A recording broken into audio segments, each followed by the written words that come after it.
Hello, everyone.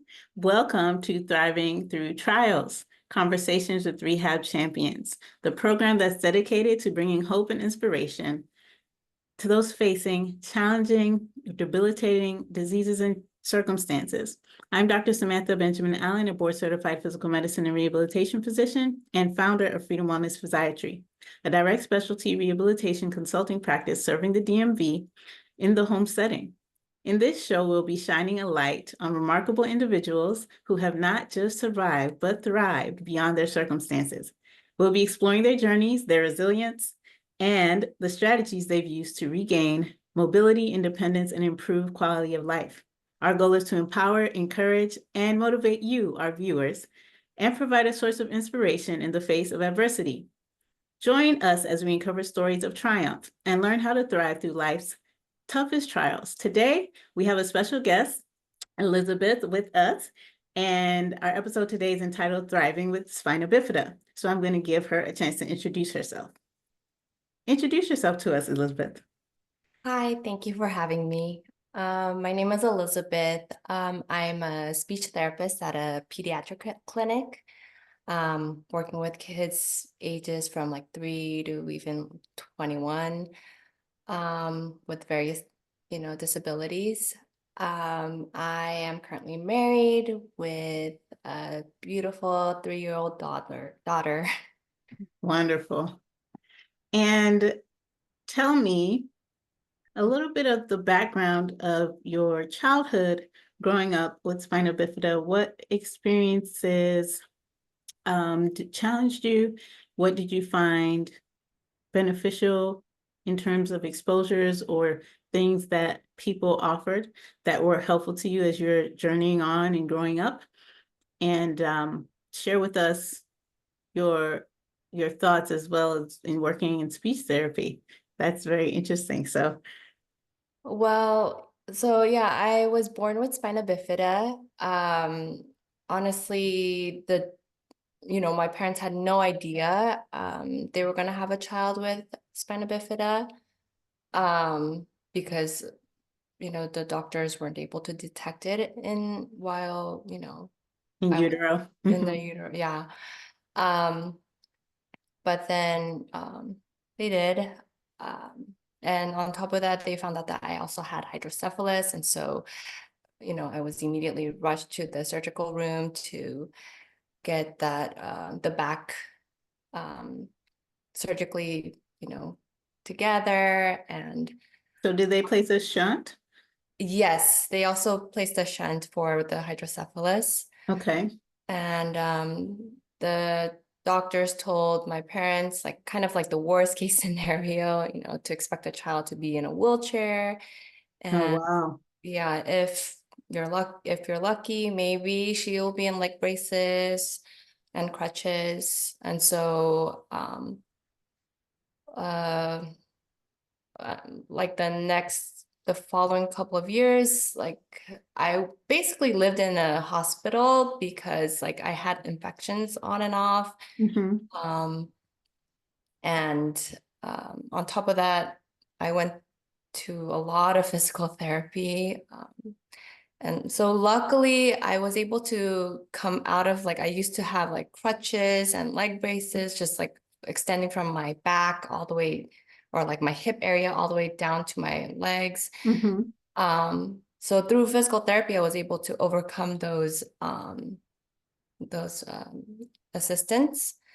And by high school, I was able to just rely on leg braces. And then towards the end of high school, I like kind of stopped using leg braces as well. Um, Awesome. Okay, yeah, let's just pause for a minute. You okay. guys, you can't see Elizabeth in person, but I've seen Elizabeth and she doesn't use any devices and she mobilizes well. She's amazing. So I'm just elated to have the opportunity to talk to you and kind of let people know that even though you might be given a prognosis or a report from a medical team, For those who might be carrying a child who's been told that they're going to have spina bifida or give birth to a child who has spina bifida, just know that what you hear isn't the end all or isn't the final say. And she's an example of that. So I'm just proud of you and your journey. Just for those who are listening who don't know, hydrocephalus, if I can put it simply, is basically increased intracranial pressure, which is pressure in your against your brain from fluid, and a shunt is placed to help drain that, and most times it's shunted into the abdominal region, just in case you're wondering. And spina bifida is a neural tube defect that occurs in embryo. So when we are developing an embryo, we have a neural tube that is what is basically from the brain to our spinal cord and runs all the way down to the end of our spine. And sometimes that tube does not fully close. And the bones that protect our spinal cord, and there's a lining and fluid encased in there. Sometimes when that doesn't close fully, we call it spina bifida. And there are a range of severity and symptoms of spina bifida. And I won't go into detail, but I just wanted to let anyone who's listening, who was wondering what that was, that's what we're talking about. So I'll let you continue, Elizabeth. So you said after high school, you no longer needed the bracing, correct? Yes, and Okay. also I wanted to mention like uh during like my junior year in high school, that's when I started getting like really bad migraine, and later they found out that it's because of the shunt was getting too short to drain the Oh. cerebral spinal fluid Mm-hmm. properly, and so I had a surgery to remove the VP shunt, Okay. and so now Now you have no shot. I have no Oh, shunt. awesome. Okay. Yeah. And have you developed any more issues since then in terms of migraines or No, build ever up or since anything like that? then, it's been totally fine. No Awesome. thing. All right. And let's fast forward a little bit. You said you are a mother to a beautiful 3-year-old and a Yeah. wife. So tell me kind of about that journey. I know sometimes when people are younger and they receive a diagnosis, all these questions come in their mind. What's my life going to look like? Will I have children? Will I get married? What are people going to say when I go to school? All of these things come up. And as rehab physicians, we try to be the most encouraging because we're the type of specialty that seems to have, they call us the hippie specialty of medicine because we're really positive and we like to think of the possibilities that lie ahead, even when the circumstances look bleak. Um, so I want you to tell me kind of what that journey was for you in dating and, Mhm. getting married and having a child. Were you worried about anything or? Of course, like it's kind of sad. So my parents, they always were saying like the only thing I have, like my wish for you is like you get married. Mm-hmm. And then so yes, because of my disability, I always had such like low self-esteem, always kind Mm-hmm. of shy. I was scared to talk to people. Yeah. But then, I kind of had that like epiphany one day. It's like, like meeting people or Mm-hmm. meeting, like my husband eventually, I just ended up kind of thinking, okay, what's the worst that can happen if I just like, talk to them and try to be friends with them at first. Uh-huh. And so that kind of like helped me come out of my comfort zone and, just get to know the individuals. And then eventually I did end up meeting my husband, who is very kind and very sweet. Mm-hmm. Um, and then and then later my mom was like, I would, my only wish is now like to have a healthy child. Uh-huh. And so yes, I was always worried about, will I be able to have a child? Will I be Mm-hmm. able to have a healthy child too? Mm-hmm. And thankfully, when I got pregnant, I went through so many like what is it? Did you have multiple tests or Yes, did you have multiple, to? yeah, multiple tests Uh-huh. just to confirm and confirm again that the child won't have spina bifida or Mhm. won't have any other, defects. Mhm. And thankfully, um, she's healthy. She doesn't have any other, defects. Mhm. Um, and I think giving childbirth was another biggest concern. I was always like, I want to have a natural birth, but Uh-huh. then I think for me at that time, I think the easiest thing was like doing a C-section, even Mhm. though the recovery was so hard. I was like because I wanted to do get a IVF too, but then they said it was like too dangerous. And so, Okay, let me clarify. So you did in vitro fertilization or oh did no, you? sorry, not in vitro. Sorry, I'm So, like, what is that called? The epidural. Sorry, oh, you epidural. wanted to get an Sorry, epidural, but they epidural. wouldn't let you do it? Yes, they were saying it's a little too risky, Uh-huh. and it's just easier to do a C-section. And so, um, I just ended up having a C-section. Recovery was so hard, Yeah, but I've had a then, C-section as well. It is yeah. rough. Yes, Yeah. I hear that normally people are able to kind of move in and about like within 2, 3 days. For me, it took me at least like, I think I stayed in the hospital close to a week. Uh-huh. I just had the hardest time like even standing up or like putting even my legs out of Uh-huh. the bed. Yeah. It took me like a full day to just like even have my legs down, dangling off of the bed.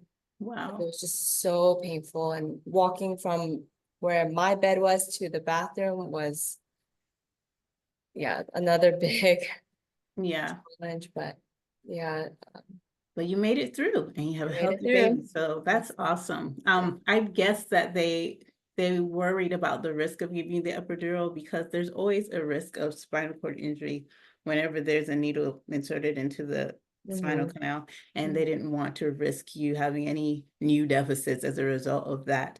But Yeah. I'm thankful that you were able to go through that process and you had a healthy baby. So that's awesome. Mhm. Share at this point, what do you experience with your mobility? Are there any challenges that you face now that you're still working on or? So when I was pregnant, that's when I started getting some sciatica pains Mhm. in my lower back. De Definitely after giving birth, it subsided, Mhm. but then it it was because like I had to constantly exercise and Mhm. do a lot of stretches on my back. Mhm. It comes and goes. Um, yeah. Okay, so you kind of go in and out of therapy as you need to, or you do daily stretches. Is that kind of your routine? Do you have like a stretching routine or something that you do to keep mobile and prevent the sciatica flare-ups, or is there any kind of strategy you have? Mm, so I do have a couple like stretches to prevent or to kind of reduce the back pain. Mhm. But also I think doing like daily exercises definitely help strengthen my back, like my legs, that reduce the sciatica pains. Mhm. Awesome. Now, when you were pregnant, I know sometimes they might say someone has to be on bed rest for a certain period of time once they reach past 6 months, or um, they let them go straight through. It kind of depends on the case. Did you experience any of that? Did you go straight through? Did you have to do your C-section at an earlier date than full term? So they recommended that I schedule a C-section a week before I was The due due. date? Uh-huh. Yeah, and um, they just constantly push me to like come like move. Good. Um, yeah, Awesome. and That's good so advice. yeah, like it was really hard. Actually, How did you with handle that weight? That all that extra weight? I know that's Oh my goodness, I can't imagine. Well, God bless. You're awesome. All right. Now, what's the biggest surprise you've had along the journey and how did you navigate it? um I think mm, I think having I don't know, like having my daughter was the biggest surprise. Even again in junior high, having that migraine was biggest surprise. Mm-hmm. Um, definitely having someone to like be with me helped me to navigate during those times. Yeah, who Um, who was the person who you relied on the most? Who was the most helpful during that uh, season? so when I was going through that, getting that shunt removal, Hmm. my parents really helped me to just be like a moral support. I was just so terrified and Yeah. not knowing what kind of surgery at that time, like what it was. Hmm. Um, and so just having that, support helped me. Um, and then with my being pregnant with my daughter, not Hmm. knowing just the outcome. Yeah. Uh, So would I you say you were very nervous throughout the entire pregnancy, or was there ever a time where you kind of just accepted what will be? I did not do that the first with my first child. The second time, I was much more open to just accepting what would be without like worrying, but I was very worried with my first one. yeah, so Yeah. like because people were telling me if you are like anxious and worried, then The baby will feel it. That's what baby, yeah, my parents say. exactly, You have to exactly. be calm. Your baby will take on all of that energy. So yeah, me too. So I try to be as calm. You know, listen to very peaceful music and just Uh-huh. always kind of reminded myself like, you know, it'll be okay. Everything will Uh-huh. be fine. I'll get through, you know, any hardships that might come. Right. Just one step at a time. And Uh-huh. just like my husband was a good moral support for me. Awesome. I felt very anxious and like, Yeah. yeah. Okay. And what are you passionate about in this season of your journey? How are things going? How do you Mm. like being a speech therapist? So yes, I have, because of my health, I am very big on eating healthy, eating clean, Hmm. um, just providing just natural remedies Hmm. for my body, and exercising. And also I'm very passionate about um, speech therapy. I like like other than helping these students be able to communicate things. Hmm. I've been trying to help them build their self-esteem and self-worth Right, on right. top of their communication skills. Very important. Yes. Yeah, that's awesome work. So thank you for what you do. We Mm-hmm. really appreciate it out here in the community. So Yes. if anyone's looking for you, where can they find you? Uh, um, I work at the what is it, pediatric um, clinic called Shining Stars Pediatric Therapy Center. Okay. So if Yeah. anyone's looking for a speech therapist out in the DC, Maryland, Virginia area, I think Elizabeth would be great to work with. So thank you for sharing. Yeah. And what lessons can you share with the audience to this point in your journey? What what one lesson, I know there are probably many, but what would you like to leave as a take home for our listeners? Well, whether you're a parent with a child with spina bifida or the person who has spina bifida, just to always have hope. I know there are times where things are challenging, things are really tough, but to, stay positive and just to have hope that things will get better really helps motivate you in the process when things are really, really tough. And so, Awesome advice. Thank you so much. So I'm going to close this out. Thank you, everyone, for tuning into Thriving Through Trials. If you've been inspired by the incredible stories shared on this show and would like to stay connected with us, be sure to follow us on YouTube at Freedom Wellness Physiatry. Physiatry is spelled Physiatry. Same name on Facebook as well. And remember, if you are a loved one or in the DMV, severely debilitated from a challenging medical experience or disease and in need of our specialized services at Freedom Wellness Physiatry, don't hesitate to reach out. We're here to partner with caregivers and help those facing severe debility achieve greater mobility, function, and quality of life at home. Simply visit our website at www.freedomwellnessphysiatry.com or give us a call at 240-339-5377 to book an appointment. Your journey to thriving begins with a single step, and we're here to support you every step of the way. And if you'd like to be a guest on our show and share your story, you can contact me at info@freedomwellnessphysiatry.com, and you can be a special guest. Thank you so much, Elizabeth, for being with us today.